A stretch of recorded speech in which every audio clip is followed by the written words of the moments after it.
Une femme noire voyage dans l'espace en 1992. Une autre, sculptée dans le bois, il y a plus d'un siècle, porte une coupe entre ses mains. Ces deux figures que tout semble séparer, le temps, la géographie, la technologie, pourtant un lien semble exister entre elles. Entre sciences modernes et sciences anciennes, entre modernité et tradition, il existe une même fonction, celle de la transmission, celle de l'observation et celle de la volonté de comprendre et de transmettre le savoir du monde. Mbotenabino Bokotana Kimia, bonjour à tous, entrez en paix. Mae Jemison est une figure historique, première femme noire à aller dans l'espace. Son parcours est extrêmement bien documenté, elle a eu son diplôme à 16 ans, médecin à 24 ans, chercheuse. Elle va être sélectionnée par la NASA en 92 et devenir astronaute. Et c'est que le début de son aventure. Mais on oublie l'aspect interdisciplinaire de sa pensée. Elle s'est intéressée aux civilisations africaines. Lorsqu'elle a fait son diplôme d'ingénieur en médecine, elle l'a lié avec ses études de civilisation africaine. Elle a également essayé de faire le lien entre science et culture. Elle a également fait le lien entre science et art. The arts and sciences are avatars of human creativity. It's our attempt as humans to build an understanding of the universe, the world around us. It's our attempt to influence things, the universe internal to ourselves and external to us. The sciences, to me, are manifestations of our attempt to express or share our understanding, our experience to influence the universe external to ourselves. It doesn't rely on us as individuals.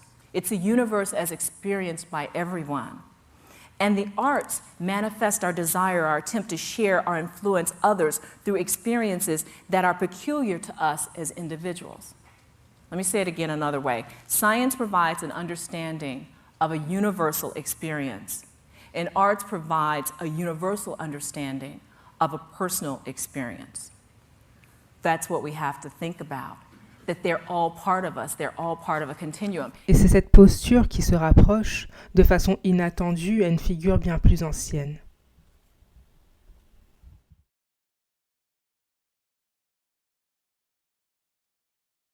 Les statuettes du peuple Luba, au pluriel les Baluba de la République démocratique du Congo, appelées porteuses de coupe, sont parmi les objets les plus étudiés mais également les plus mal compris de l'artisanat africain.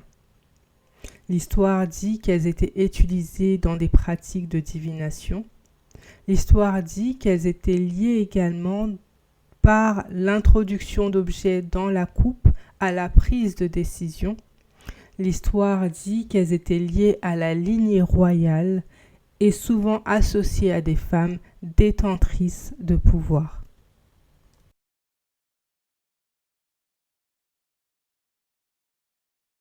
Ce qui rapproche Mae Jemison et la porteuse de coupe, c'est aussi bien leur apparence que leur fonction. L'une participe à la recherche spatiale dans un cadre scientifique normé, l'autre participe à la transmission du savoir dans un cadre qui dépasse le cadre scientifique normé et la rationalité. Deux systèmes, deux formes de validation du savoir. L'une par sa présence symbolique dans la prise de décision, dans une communauté, offrant à l'interlocuteur le contenu de sa coupe ou de son savoir en toute humilité. L'autre par sa présence symbolique dans l'imagerie médiatique d'une société offrant par la même occasion son intelligence à l'humanité.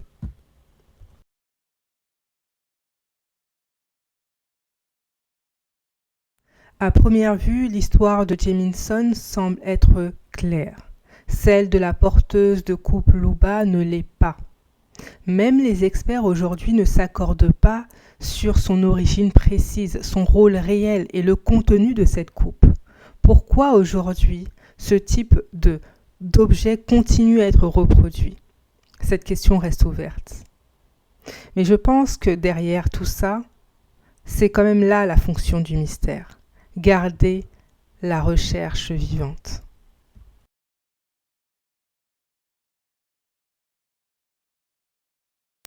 Entre la première femme noire dans l'espace et cette statuette en bois Luba, vieille de plus de 100 ans, il y a un espace à explorer. Un espace rempli de questions.